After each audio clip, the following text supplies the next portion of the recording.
ఈరోజు కంటక వాక్యం. ఆయన మనలను తన తండ్రియగు దేవునికి ఒక రాజ్యముగాను యాజకులనుగాను చేసెను. ప్రకటన గ్రంథము 1వ అధ్యాయం 6వ వచనం. ప్రియులారా, యేసుక్రీస్తును సొంత రక్షకునిగా అంగీకరించిన మనమందరము ఈ వాక్యం యొక్క గొప్పతనాన్ని గ్రహించి ఉండాలి. యేసుక్రీస్తు రక్షింపబడిన మనలను దేవునికి ఒక రాజ్యముగాను యాజకులుగాను చేసి ఉన్నాడు. యాజకుడు అనగా దేవుని సేవకై దేవుని చేత ఎన్నుకోబడ్డవాడు. పాత నిబంధన కాలంలో యాజకులు మాత్రమే ప్రజలు చేసిన పాపములకు ప్రాయశ్చిత్త బలులను దేవునికి అర్పించేవారు. వారు కేవలం దేవుని సన్నిధిలో ఉండుటకు ప్రత్యేకింపబడినవారు. ప్రజల పాపం కొరకు దేవునికి ప్రజలకు మధ్యవర్తులుగా ఈ యాజకులు ఉండేవారు. ఇప్పుడు రక్షింపబడిన మనమందరము అటువంటి యాజకులముగా మారినాము. అంటే రక్షింపబడని వారి పక్షముగా మనం ప్రార్థించువారమై ఉన్నాము.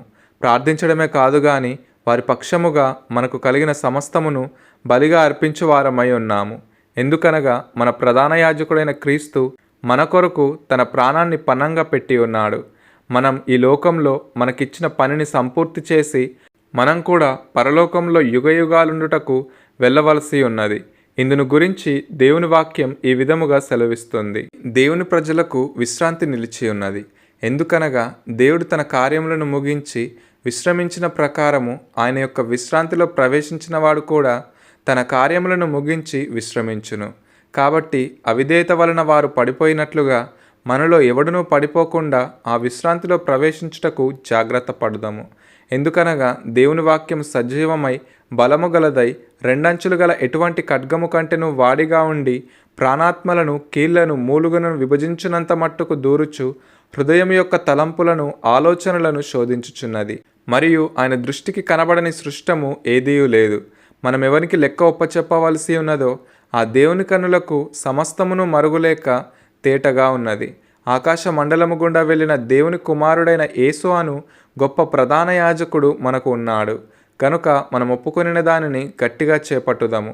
మన ప్రధాన యాజకుడు మన బలహీనతలయందు మనతో సహానుభావం లేనివాడు కాడు గాని సమస్త విషయములలోనూ మన వలనే శోధింపబడినను ఆయన పాపం లేనివాడుగా ఉండెను.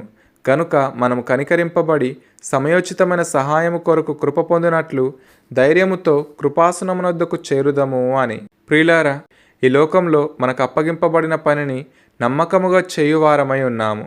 అందుకే రక్షింపబడ్డామని అతిశయించకుండా ఆ రక్షణను కాపాడుకొని అనేకులను రక్షించే వారమై ఉందాం. ఈ వాక్యము దేవుని రాజ్యముగాను మనమున్నామని అనేకులను రక్షించే బాధ్యత మన మీద ఉన్నదని మనకు తెలియజేస్తుంది. కనుక ఈ రోజంతా ఈ వాక్యాన్ని ధ్యానిస్తూ దేవునికి నమ్మకమైన వారమై జీవిద్దాం.